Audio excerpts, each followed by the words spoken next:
우리 한국교회 역사가 약 130년이 되는데 우리 한국교회 역사에서 훌륭한 평신도, 순교자, 목회자들이 참 많습니다. 그중에 몇 분 이름을 좀 들어보면은 길선주 목사님은 1907년 평양 대붕운동을 주도한 훌륭한 분이죠. 또 이기풍 목사님 제주도에 가서 복음 전하신 분이기도 합니다. 주기철 목사님 순교의 대명사이기도 하죠. 한경직 목사님은 우리 청교도의 한 대명사처럼 또 존경받는 목사님이십니다. 곽선희 목사님 북방선교회 물꼬를 튼 훌륭한 분이고요. 하용조 목사님 또 우리 현대교회 한 아름다운 모습을 잘 또 장을 편 그러한 분이기도 합니다. 여러분들이 많이 계시는데 그중에 한 분 또 꼽으라면은 옥하는 목사님을 꼽을 수가 있을 겁니다. 평신도를 깨운다라는 책을 쓰고 근데 그것을 기초로 해서 평신도 제자훈련을 강력하게 시켜서 교인들이, 성도들이 그냥 주일 예배에 왔다 갔다 하는 그 정도가 아니라 정말 평신도가 주인이 되는 주인의식을 심어주고 교회를 잘 섬길 수 있도록 훈련한 좋은 모델을 한국교회에 보여준 그러한 분이기도 합니다. 우리 교회에는 여러 직분이 있습니다. 목사, 장로, 전도사, 권사, 집사, 교사, 찬양대 등 여러 직분들이 있어요.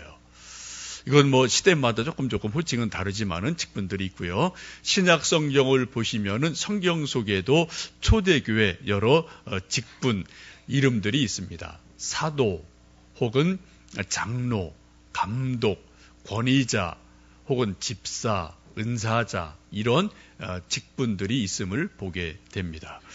특별히 디도서 1장 7절 말씀을 보시면 감독은 하나님의 청지기로서 책망할 것이 없고 제 고집대로 하지 아니하며 급히 분내지 아니하며 술을 즐기지 아니하며 구타하지 아니하며 더러운 이득을 탐하지 아니하는 자야 된다라는 말씀이 있습니다.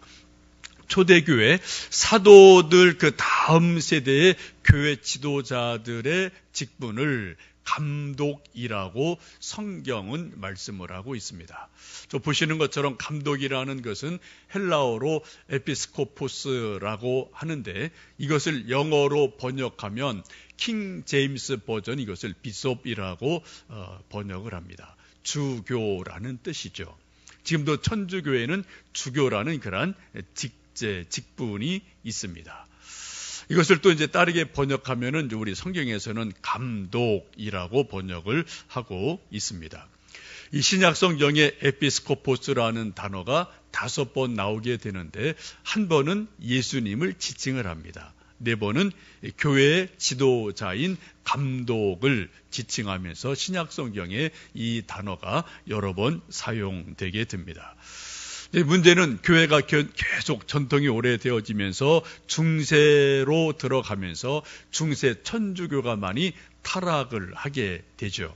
이때 사람들의 마음속에 비숍, 주교라는 단어가 많은 거부감을 주는 그런 단어로 등장을 해요. 왜요? 교회가 중세교회가 타락을 하게 되기 때문에 그렇습니다. 16세기에 윌리엄 틴들이라는 사람은 이 단어를 영어로 번역할 때 이것을 주교라는 의미보다는 감독이라는 의미로 바꾸어서 단어를 사용하게 됩니다. 천주교회가 타락을 하면서 종교개혁이 일어나게 되는데 이때 루터가 종교개혁에 아주 큰 역할을 하는 분입니다. 이분이 만인 제사장설을 주장을 하게 됩니다. 그 성경적인 근거는 베드로전서 2장 9절입니다. 너희는 택하신 족속이요 왕같은 제사장들이요 거룩한 나라요 그의 소유된 백성이니 이는 너희를 어두운 데서 불러내어 그의 기이한 빛에 들어가게 하신 자의 아름다운 덕을 선전하게 하려 하심이라 라고 말씀을 하고 있어요. 여러분 만인 제사장이 무엇입니까? 이건 구약과 대비가 되는 말씀이죠. 구약에서는 레위 지파 중에 그중에도 몇몇 사람이 특별하게 제사장이라는 직분을 하나님께로부터 부여받습니다. 아론의 후손들이죠. 제사장 중에도 보통 제사장이 있고 대제사장이 있어요. 그래서 이 이스라엘 모든 백성들의 죄와 허물을 제사장들, 특별히 대제사장이 1년에 한 번 대속죄일에 지성소에 들어가서 하나님께 예배를 드리고, 그리고 소와 양으로 피를 뿌리고 번제를 드리면서 백성들의 죄를 대속하는 일을 제사장들이 감당을 합니다. 제사장이 아닌 평범한 사람이 성전에 들어가면 죽습니다. 대제사장이 아닌 제사장이 지성소에 들어가도 하나님이 치셔서 바로 죽습니다. 정결한 대제사장만 유일하게 1년에 한 번 지성소에 들어가서 하나님께 제사를 드리고 모든 백성의 죄를 하나님께 고하고 사함받고 하나님의 복을 받는 그러한 일들이 일어나게 됩니다. 구약시대는 이게 아주 철저합니다. 왕도 성소에 들어갈 수가 없어요. 왕이 들어갔다가 혼난 사람 많죠. 문득병이 일어나고 그리고 죽고 하는 일들이 구해보면 나타난단 말이죠. 여러분, 구약에는 철저하게 제사장, 대제사장만 성소, 성전에 들어갈 수 있는 그러한 일을 하나님이 허락을 하셨습니다. 근데 베드로전서 2장 9절을 보시면 사도 베드로가 말씀하기를 너희는 예수님 믿는 모든 사람 뭐라고요? 택하신 족속이다. 왕 같은 제사장이다 라고 말씀을 하시면서 우리가 예수님을 믿음으로 구원받았기에 예수님의 이름으로 누구든지 하나님께 나갈 수 있다, 기도할 수 있다, 예배 드릴 수 있음을 성경은 분명하게 말씀하고 있습니다. 여러분, 지금 우리도 이 시간 이곳에 와서 예배를 드리고 설교하고 찬송을 하고 기도하는 것 무슨 이름으로요? 예수님 이름으로 해요. 예수님 이름으로 우리는 각자 하나님께 나가는 은혜를 얻게 됩니다. 평신도라는 단어가 우리 한글 성경에는 그런 단어가 없어요. 그런데 신약 성경을 보시면 그런 의미를 가진 단어가 있습니다. 라오스라는 단어인데 한번 좀 보여주시겠어요?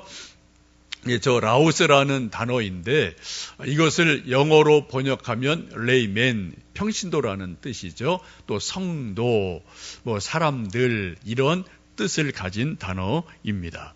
사도행전에 몇 번 나오는데 사도행전을 보시면 사람들, 학문 없는 범인, 큰 무리 이러한 단어로 요 라오스라는 단어가 번역이 되어 있고 영어 성경엔 이것이 레이맨이라고 번역이 되어 있고 이것을 사전적인 의미로 보면은 평신도 혹은 성도 이러한 것으로 번역이 되어집니다.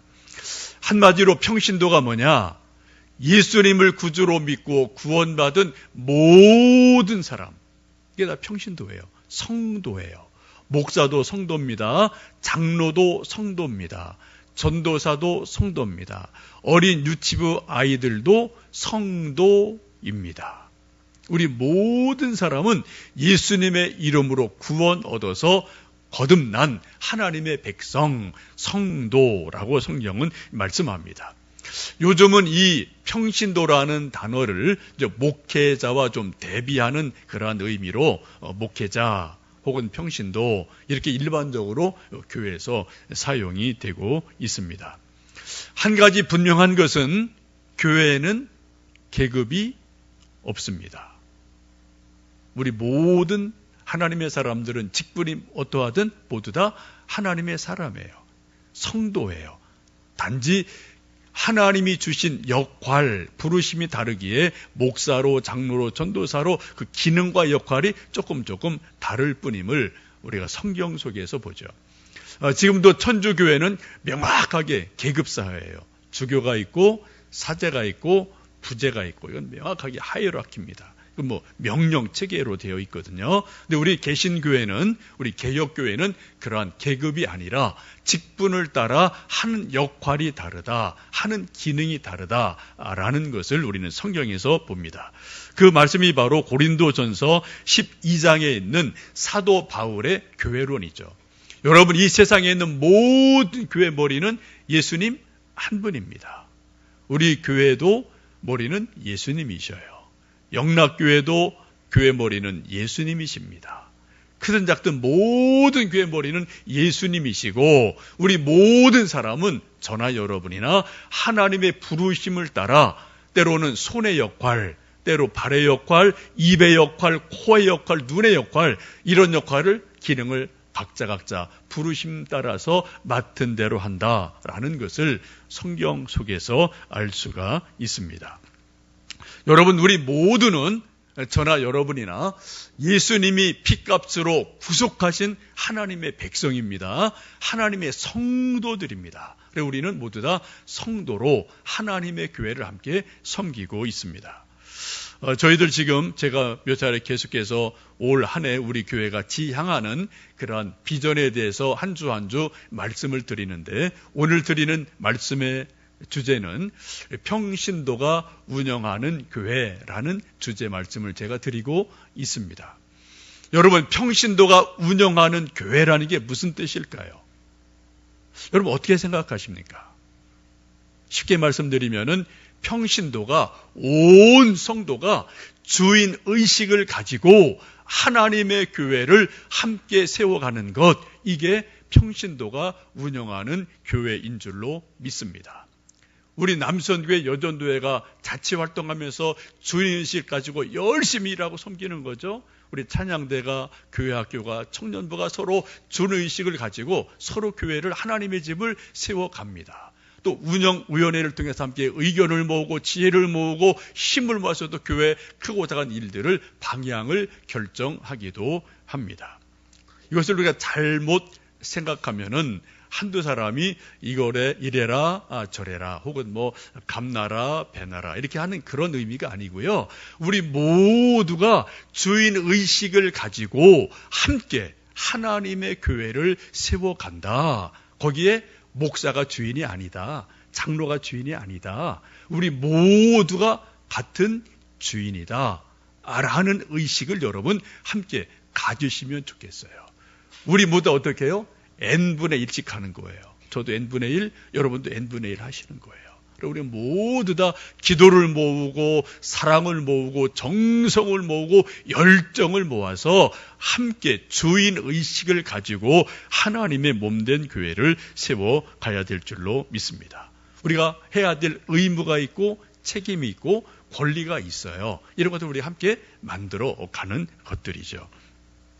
이런 것들을 비교적 잘 하는 교회가, 제가 살펴보니까 두 날개 훈련을 잘 받은 교회들이, 평신도들이 정말 주체적으로 교회를 섬기고 운영하며 만들어가는 모습을 제가 몇몇 교회를 보면서, 우리 교회도 올 한 해 두 날개 훈련을 하면서 우리 함께 교회의 주인이 되고 교회를 함께 세워가는 그런 은혜들이 있기를 기대하고 소망을 합니다. 이것을 위해서 우리가 같은 말을 해야 되죠. 같은 마음을 품어야 돼요. 같은 뜻을 가져야 됩니다. 그리고 같은 열매를 맺어야 될 줄 압니다. 특별히 여러분, 우리가 함께 평신도가, 온 성도가 교회를 세우고 하나님의 집을 세울 때 가장 중요한 것은 1차적으로 예배 드리는 거예요. 예배를 여러분 잘 드리면 그 한 사람 한 사람의 영혼이 살아납니다. 깨어납니다. 하나님의 은혜를 가장 우리가 빠르게 체험할 수 있는 곳이 예배 시간이에요. 한 시간이지만 그래서 예배 시간은 아주 중요하고 의미가 깊습니다. 사람들은 좁은 의미로 설교를 들을 때 설교를 은혜롭게 하면은 은혜 받았어 라고 말할 수 있는데, 맞습니다. 설교 중요합니다. 여러분, 설교 시간만 은혜 받는 게 아닙니다. 예배 시간 전체가 은혜의 시간이 돼야 될 줄로 믿습니다. 여러분, 찬송할 때 있는 힘을 다해서 부르셔야 돼요. 좀 마음을 담아서 부르셔야 돼요. 이스라엘의 하나님은 언제 거하신다고요? 찬양 가운데 거하시는 이스라엘의 하나님이시다라고 시편은 말씀하세요. 여러분, 찬송할 때 마음을 모으고 정성을 다해 찬송할 때 하나님이 찬송 가운데 임재하십니다. 우리도 여러분 함께 합심 기도할 때 또 누군가 대표 기도할 때 우리가 마음을 모아 같이 기도할 때 하나님께 우리의 기도가 상달이 되고 하나님이 내 기도를 들으시는구나 라는 것을 우리가 안다면 그때 하나님의 놀라운 은혜를 체험하게 됩니다. 서로 봉사하고 일하며 함께 일하는 기쁨이 있을 때 하나님의 은혜가 체험이 되어지고 깨달아지게 돼요. 우리가 또 헌금을 합니다. 많고 적고에 떠나서 하나님의 은혜에 감사해서 내게 주신 것을 11조 헌금을 드리고 감사 헌금을 드리고 일천번제를 드리고 마음을 다해 감사해서 헌물하고 예배 드리고 헌금을 드릴 때 그때 드리는 기쁨이 있어요. 하나님이 받으시는 기쁨이 우리 안에 있게 됩니다. 우리가 여러분 예배에 성공하는 인생은 그 사람 분명히 성공합니다. 이건 100% 맞아요. 정말입니다. 여러분 예배 시간을 잘 지키시고요. 예배 드리실 때 몸과 마음과 정성을 집중해서 하나님께 드리시면 좋겠어요. 이 시간 제가 설교하고 있습니다. 근데 저도 지금 예배 드리고 있는 거예요. 여러분 흔히 오해하실 때 목사는 예배 인도자 라고 생각하는데 그거 아닙니다. 물론 예배를 기능에 따라 이끌어 가지만 저도 지금 간절한 마음으로 하나님께 지금 예배 드리고 있어요. 하나님 우리 예배를 제 예배를 받아주세요. 제 설교를 좀 받아주세요. 제 부족한 설교 하나님의 은혜를 좀 부어주시고 기름을 부어주십시오. 제가 예배하는 마음으로 지금 하나님 앞에서 설교하고 있습니다. 여러분 예배를 드리실 때마다 사람 바라보지 마시고요. 우리 영의 눈을 떠서 하나님을 바라보시고요. 하나님께 집중해서 예배를 드리시면 예배 가운데서 하나님의 영광을 보실 줄로 믿습니다. 그럼 여러분 세상 나가서 이길 수 있어요. 우리 영혼이 살아나면은 세상의 환경이 어떠하든 간에 이것을 능히 이길 힘이 우리 영혼 속에서 하나님의 기름 부으심 속에서 일어난단 말이죠. 여러분 정말 예배 드리는 일에 열심히 다하시고요. 이것은 토요일부터 준비하셔야 돼요.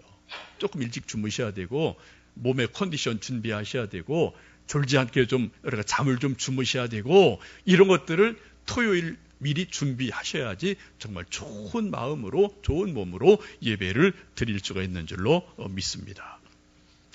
여러분 평신도가 운영하는 교회는 목사, 장로 한두 사람이 다 좌지우지하는 게 아니라 어떻게 해요? 우리 온 교회가 한 마음이 되고 한 뜻이 되고 한 말을 하면서 하나님의 뜻을 이루어가는 교회가 그러한 교회입니다. 한 사람이 10걸음 가고 9사람은 뒤에 처진 것보다는 10사람이 조금 늦더라도 한 걸음 2걸음 같이 나가는 교회가 건강한 교회고 좋은 교회가 될 수 있을 줄로 믿습니다. 여러분 이 세상에서 성경의 인물 가운데 교회를 가장 잘 아시는 분은 예수님이셔요. 그 다음에 교회를 잘하는 분은 사도 베드로입니다. 왜요? 마태복음 16장에 예수님께서 너희는 나를 누구라 하느냐 질문하셨을 때 주는 그리스도시요 살아계신 하나님의 아들이십니다. 신앙 고백을 놀랍게 합니다. 이때 예수님이 너를 베드로라 하리라. 내가 네 반석 위에 교회를 세우리라. 베드로의 신앙 고백 위에 교회를 세우셨어요. 그리고 조금 있다가 성령이 강림하면서 베드로 설교할 때 3,000명이 회개를 합니다. 그리고 초대 교회가 만들어져요.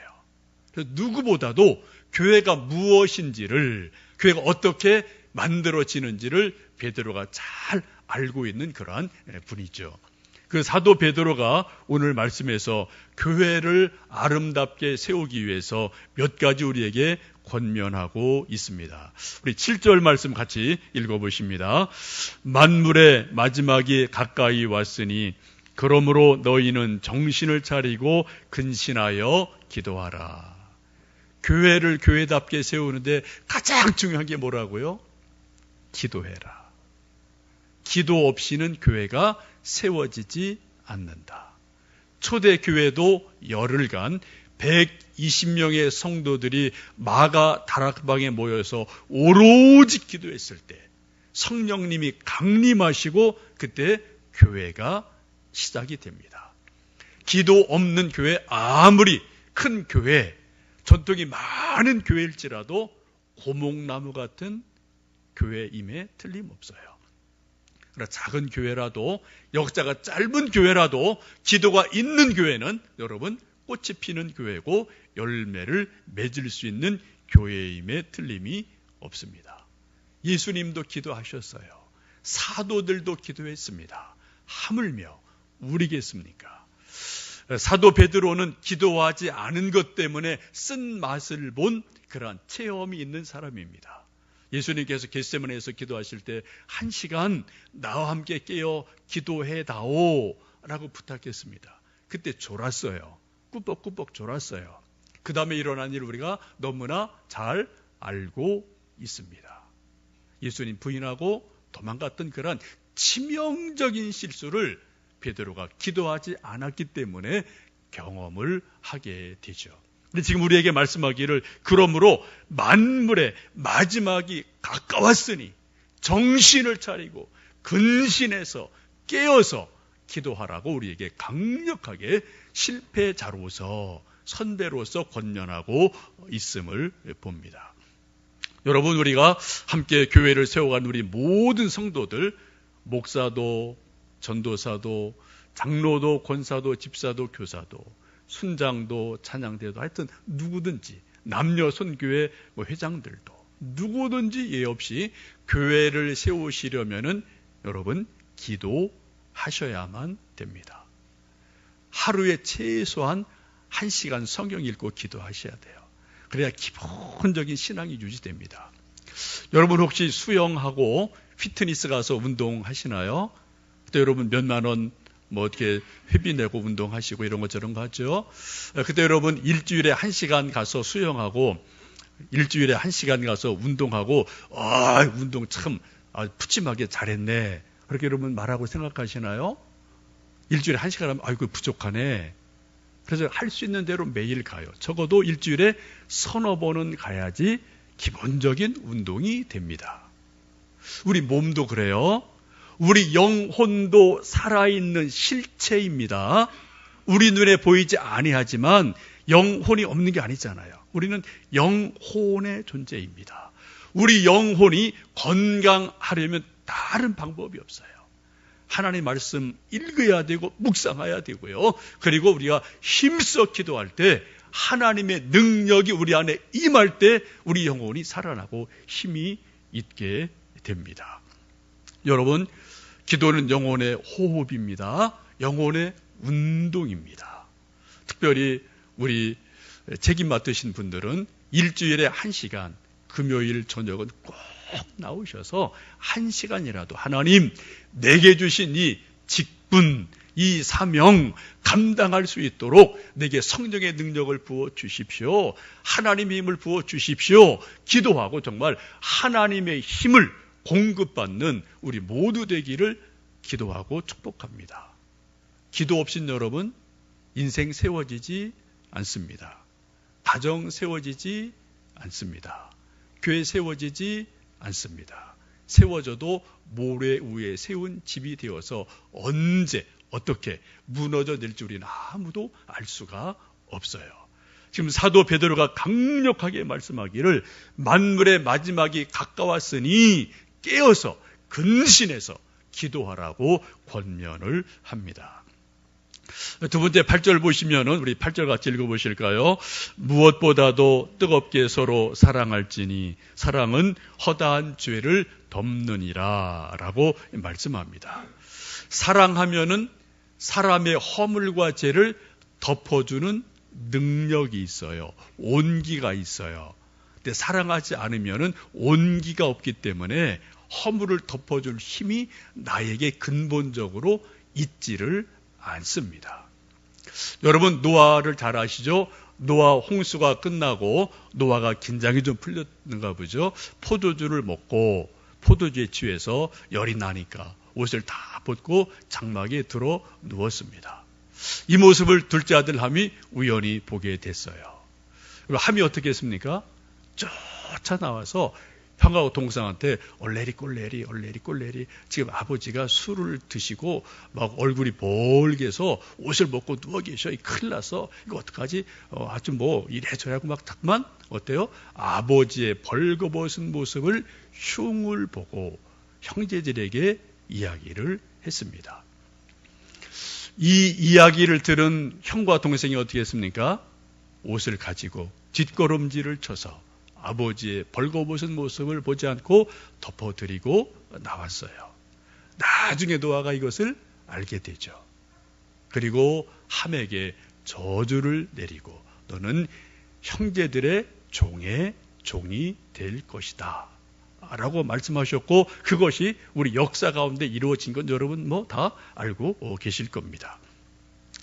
여러분, 함이 왜 아버지의 벌거벗은 모습을 보고 자기가 먼저 봤으면 덮어드리면 되는 거예요. 근데 왜 안 했을까요? 왜 안 했을까요? 이유는 여러 가지일 겁니다. 근데 딱 하나, 가장 큰 이유가 뭡니까? 어쨌든 그 순간 함이 아버지를 사랑하지 않은 거예요. 정말 아들로서 아버지를 사랑했으면, 우리 인간 완벽하지 않잖아요. 아버지 허물이 있을 때 사랑하는 자식이면 어떻게 해요? 그거 감싸줘야죠. 덮어줘야죠.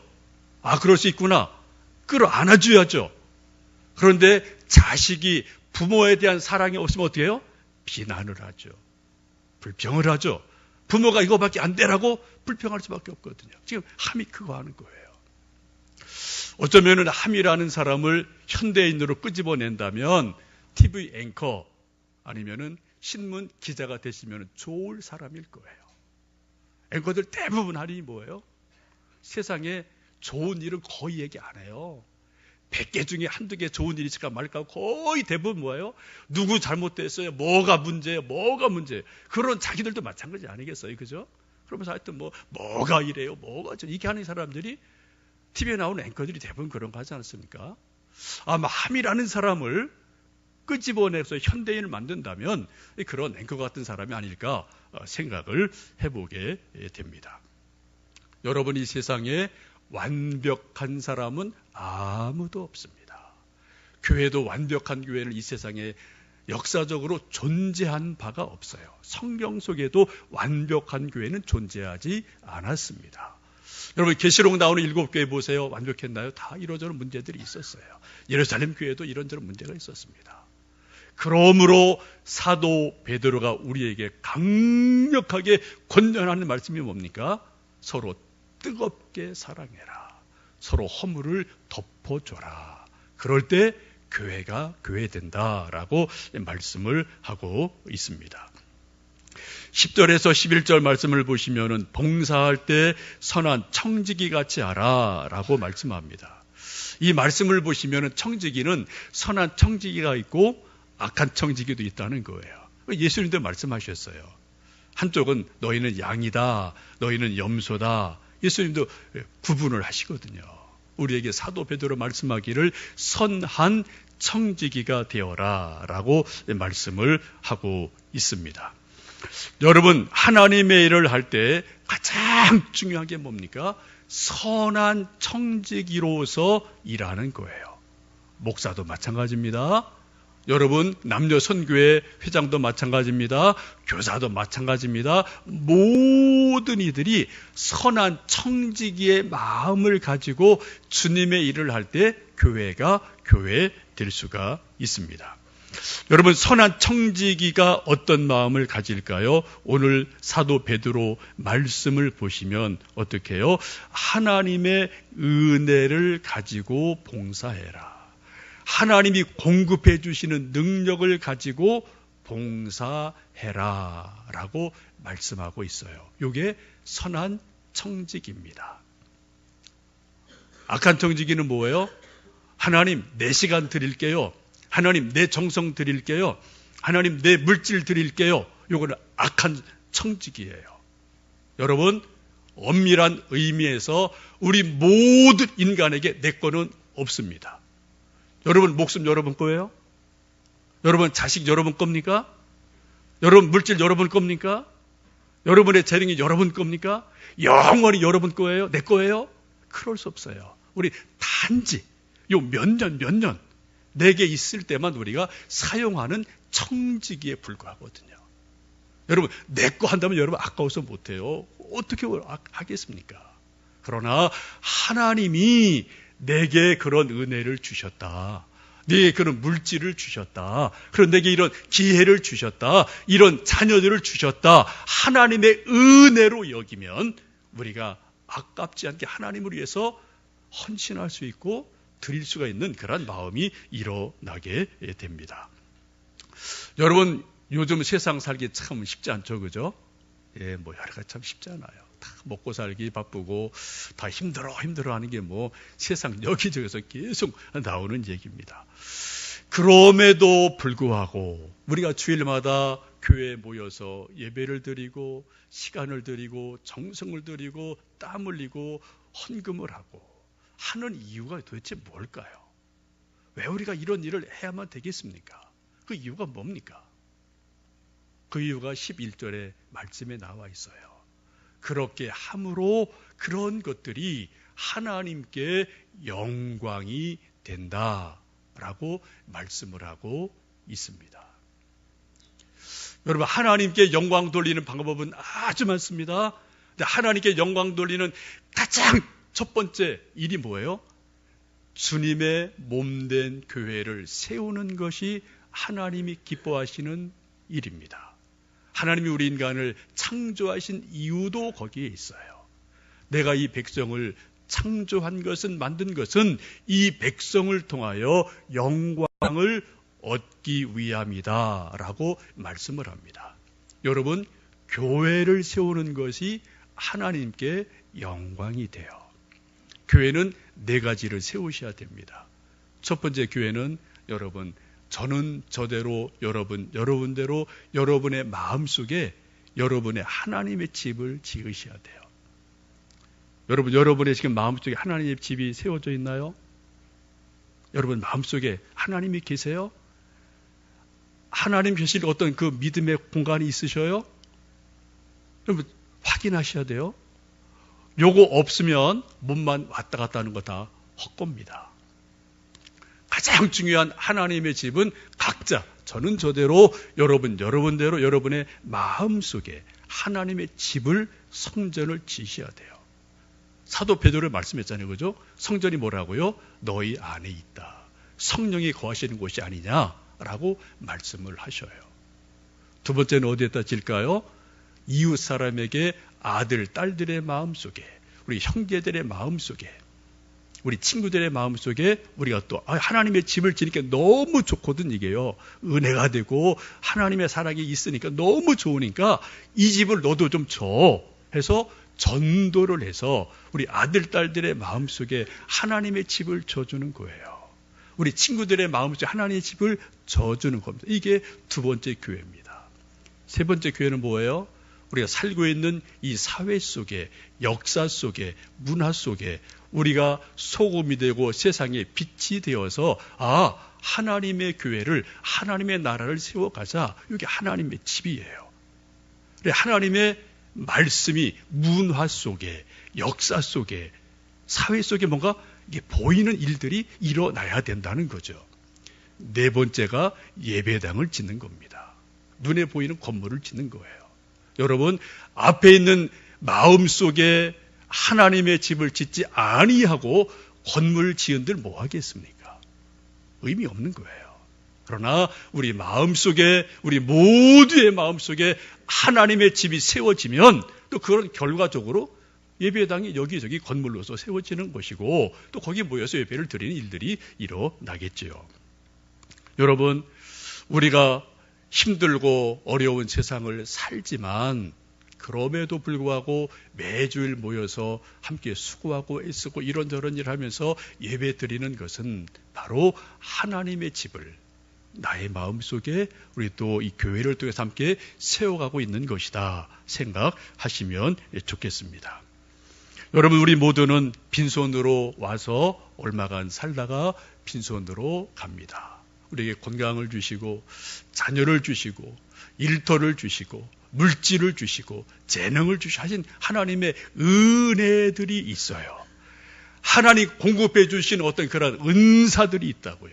이것을 하나님 주신 것으로 알고 그것으로 일할 때, 섬길 때 하나님께는 영광이 되고 우리에게 하나님의 나라의 상급이 되고 이 땅에서는 하나님의 복이 되고 하나님의 교회가 우리 마음속에 어떤 건물로서 또 가정 속에서 아름답게 세워져가는 역사가 있을 줄로 믿습니다.